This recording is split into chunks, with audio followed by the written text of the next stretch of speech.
deixa eu falar aqui da forma certa, né? A forma certa aqui, espera aí só um pouquinho, doutor Anderson, que eu vou falar aqui para não cometer nenhuma falha, é refluxo gastroesofágico. Refluxo gastroesofágico. Que negócio é esse? Só quem tem é que sabe. E eu passei muitos anos da minha vida sem saber que tinha esse problema. Doutor, bom dia, pode ativar seu microfone. Vamos falar sobre isso aqui hoje no Médico em Sua Casa, com a participação do doutor Anderson Sepúlveda. Fique à vontade. Pode falar, o microfone já está ativado. Bom dia. Está ativado? Bom dia.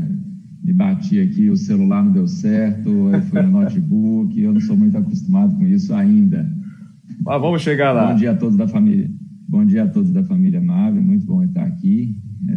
Realmente é muito bom esse hábito de... É bom esse hábito, você faz todos os dias, né? Todos os dias. Estamos aqui todos os dias. Muito bom, muito bom. Quem sabe eu consigo participar, né, todos os dias. Mas isso aí... E seja bem-vindo à família Marvel, doutor. Sim. Seja bem-vindo à família Marvel. Obrigado. Obrigado, muito bom esse ministério. O refluxo gastroesofágico, ele já diz por si mesmo, né? Então, assim, nós temos um órgão que liga a nossa boca ao estômago, né? A barriga. Mas esse órgão se chama esôfago. Então, o esôfago, ele atravessa a região cervical, o pescoço nosso, ele atravessa todo o tórax, né? Até chegar no abdômen, né, e se encontrar com o estômago. Entre cada segmento do nosso corpo, e não é diferente no aparelho digestivo, existem válvulas, ou seja, existem setores que fecham, né? Então, entre a boca e o esôfago, existe a válvula, que é o cricofaríngeo, que no caso esse é voluntário, que a gente decide engolir, né? E existe a válvula do esôfago, né, que é o esfíncter esofágico inferior. E esse esfíncter, ele é involuntário, mais ou menos, não totalmente involuntário, sofre uma influência nossa. Vamos citar algumas coisinhas. Então, o que é o refluxo? É o ácido do estômago subindo. A tendência da gravidade é descer. Então, a gente engole a comida, a bebida, e é para descer. Então, quando sobe esse líquido, é o refluxo, esse líquido que vem com ácido clorídrico do estômago, que é extremamente forte. Esse ácido sobe e queima o esôfago. Então, o esôfago não foi preparado para suportar o ácido do estômago. Isso vai causar lesão, isso vai queimar o esôfago da pessoa e vai causar alguns sintomas, né? Existem alguns sintomas que são chamados típicos, que são aqueles sintomas assim mais tradicionais, que é a azia, o queimor atrás do peito, que a pessoa já até infere, não, ele já chega no consultório, já chega no doutor, estou com refluxo, ele já dá o diagnóstico, né? Existem aqueles sintomas atípicos, que dificilmente, às vezes, a pessoa não atribui ao refluxo. Por exemplo, aquela pessoa que tem uma tosse crônica, aquela tosse seca que ela tem quase o dia todo, ou depois de alguma refeição, 1 hora depois de uma refeição, ela tem aquela tosse, e ela pensa que é do aparelho respiratório, ela toma antialérgico, ela toma remédio para tosse, e a tosse não passa, e a tosse não passa. A tosse é o quê? É o ácido subindo até o pescoço, até o cricofaríngeo, aí o reflexo da tosse tenta expulsar, e aí é a tosse. Um outro sintoma também característico é a dor, não tão característica, é a dor retroesternal. Então, aquele paciente que sente uma dor atrás do peito, ele pensa que é coração, vai no cardiologista, faz aquele tanto exame do cardiologista, não dá nada, graças a Deus. É o refluxo, ou seja, a queimadura do esôfago. Como o esôfago, o coração está atrás do esôfago, então dá essa dor. Esses são alguns sintomas chamados sintomas atípicos. Vou deixar um espaçozinho para me interromper. Pode interromper, pastor, senão eu vou falando tudo aí.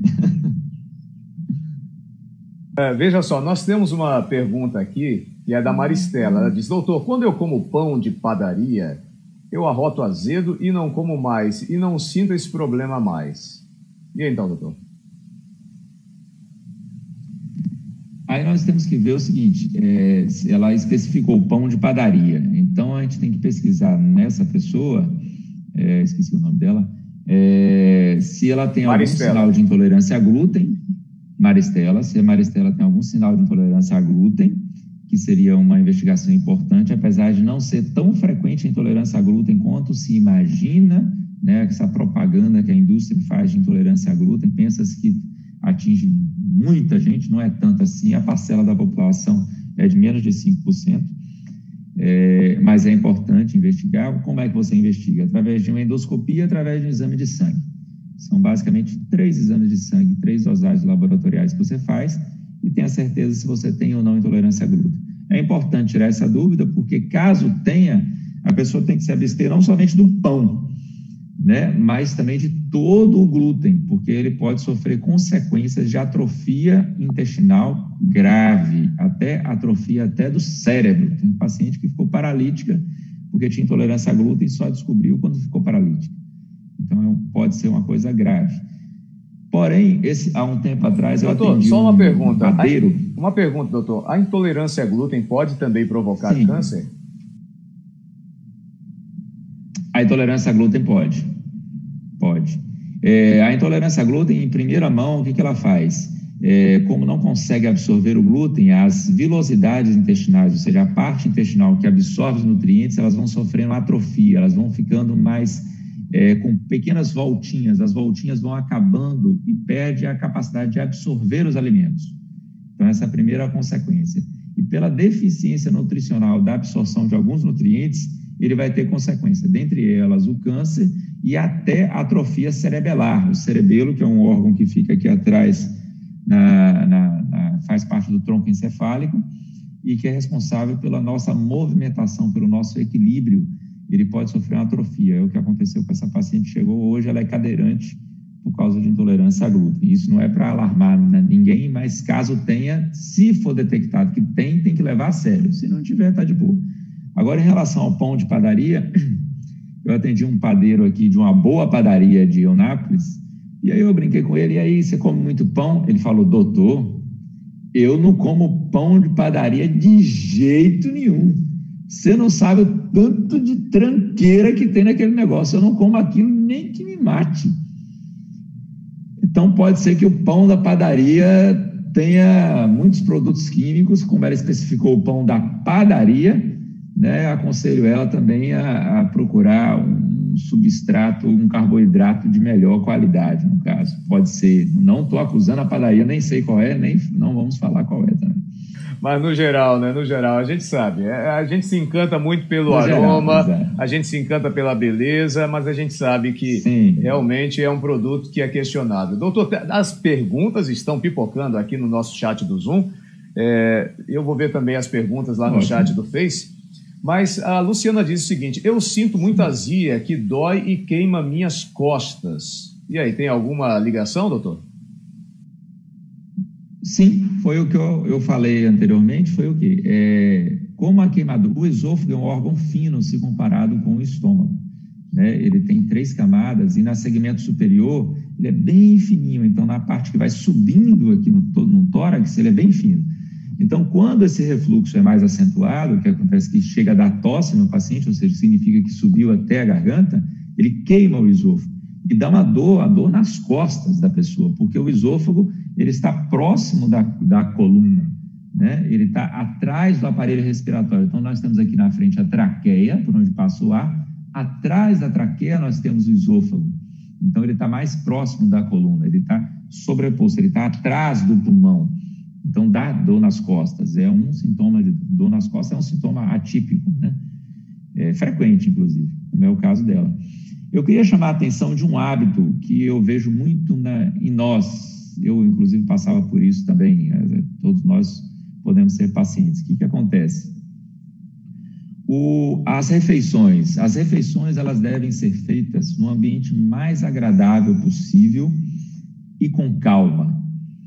Então, quando a gente deglute, então eu vou engolir agora, gera uma onda de contração do esôfago, e essa onda de contração que deve ser progressiva, e até chegar no esfíncter, o esfíncter normalmente ele é fechado, ele abre para passar o alimento, né? Ou o líquido, a saliva, que seja. Quando a gente engole muito rápido, então aquela pessoa que come muito rápido, não tem tempo para comer, tem aquele hábito de comer rápido, o que acontece? Ele faz a chamada inibição deglutitiva, ou seja, vamos dar um exemplo. Então eu engoli, a onda de contração vai pam, pam, pam. Se eu engolo de novo, a onda de contração para aqui no meio do meu tórax e volta de novo. E aí a comida fica entulhando, fica uma sobreposta à outra e a válvula está fechada. A válvula é músculo, lembre-se que a válvula é um músculo, ela está fechada. Só depois, com o peso da gravidade, ou aquela pessoa que fala bem assim, só consigo comer se eu estiver bebendo alguma coisa, eu tenho que beber água, eu tenho que beber alguma coisa. Por quê? Ela não dá tempo daquele processo que demora cerca de 20 segundos entre uma deglutição e outra para completar todo o trajeto. Ou seja, a gente só pode dar 3 garfadas de comida a cada 1 minuto para dar tempo.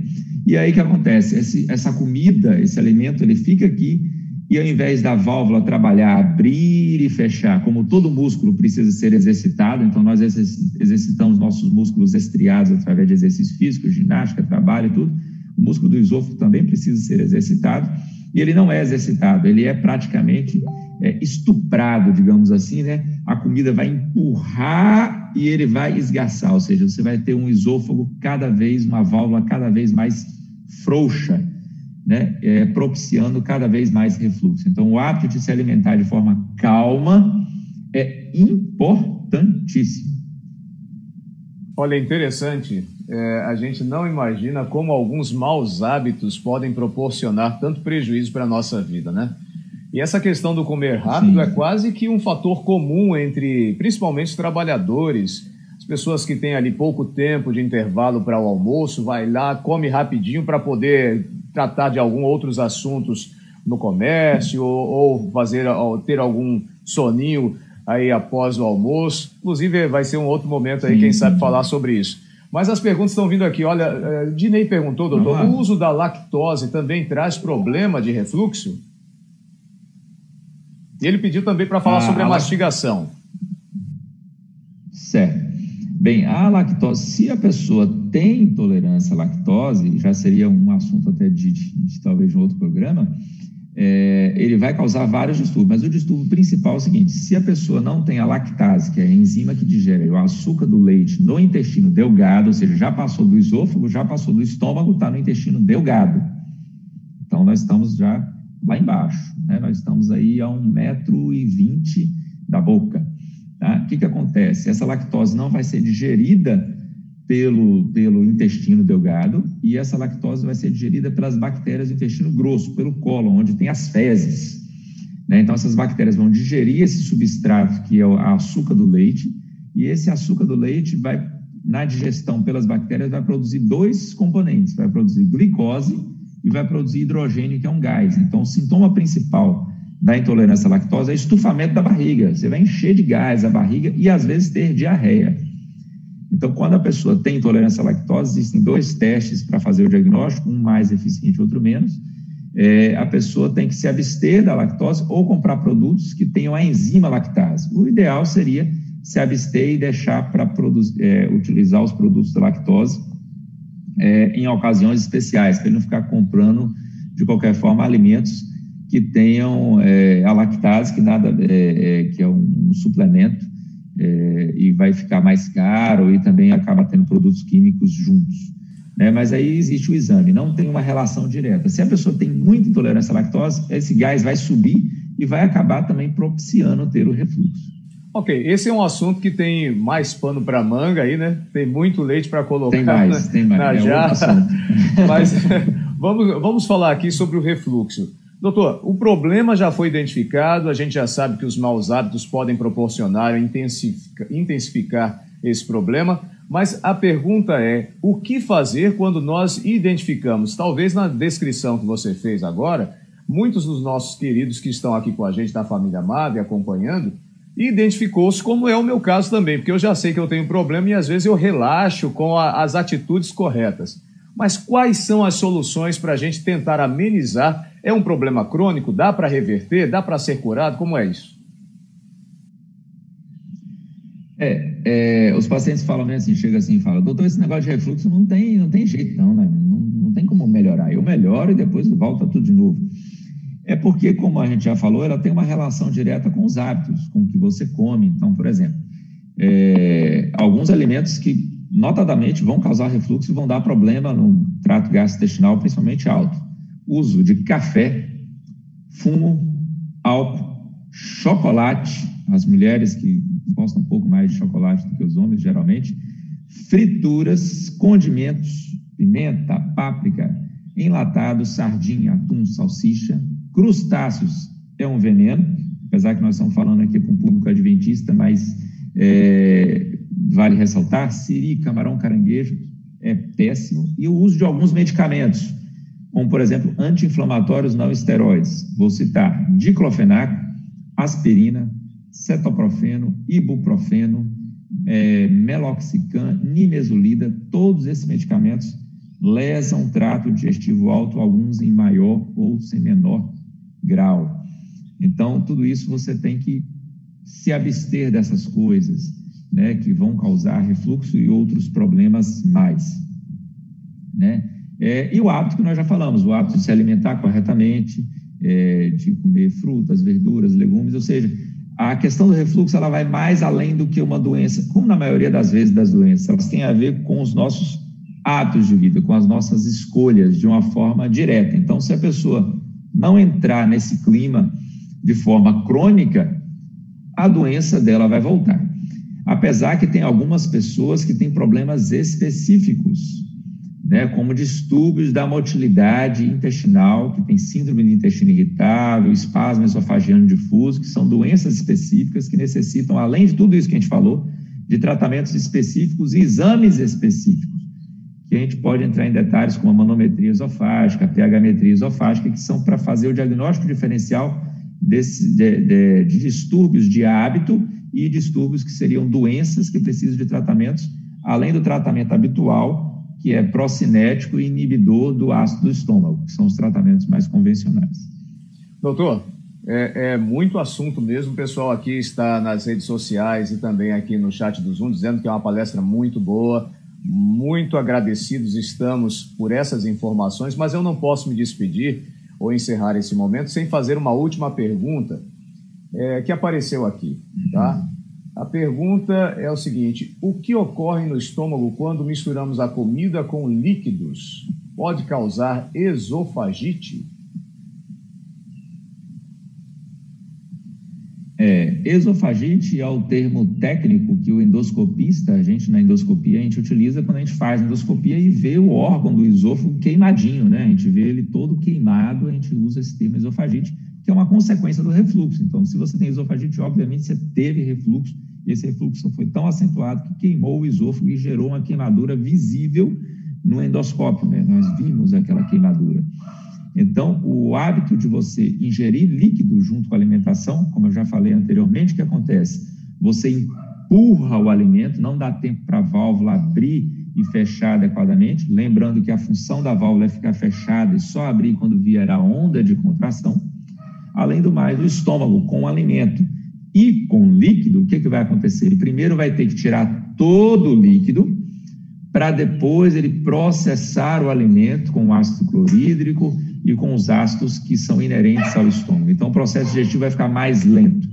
Se você ainda mais for aquele hábito assim, um pouco de comer um pouco mais, o que acontece? Vai ficar muita pressão no estômago. Imagina que você tem um estômago aqui na nossa barriga e a válvula está fechada.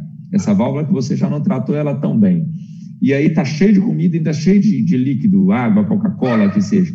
Essa pressão vai aumentar embaixo. A tendência da válvula é não aguentar a pressão retrógrada e abrir e vazar, que é o refluxo.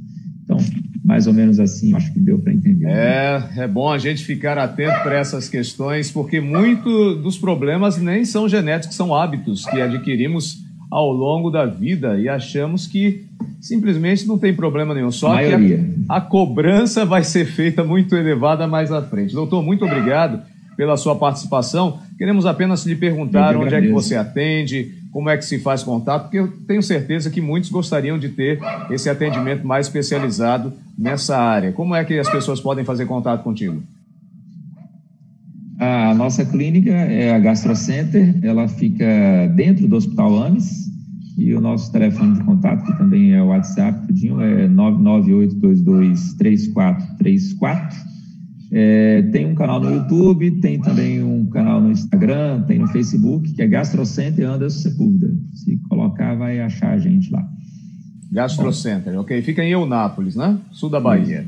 Eunápolis, exato. Okay. Eunápolis. Então tá bom. Doutor, muito obrigado. E na próxima quinta-feira a gente espera de volta aqui para trazer mais informações para a gente. Valeu, obrigado a todos. Um abraço, querido. Que maravilha é ter uma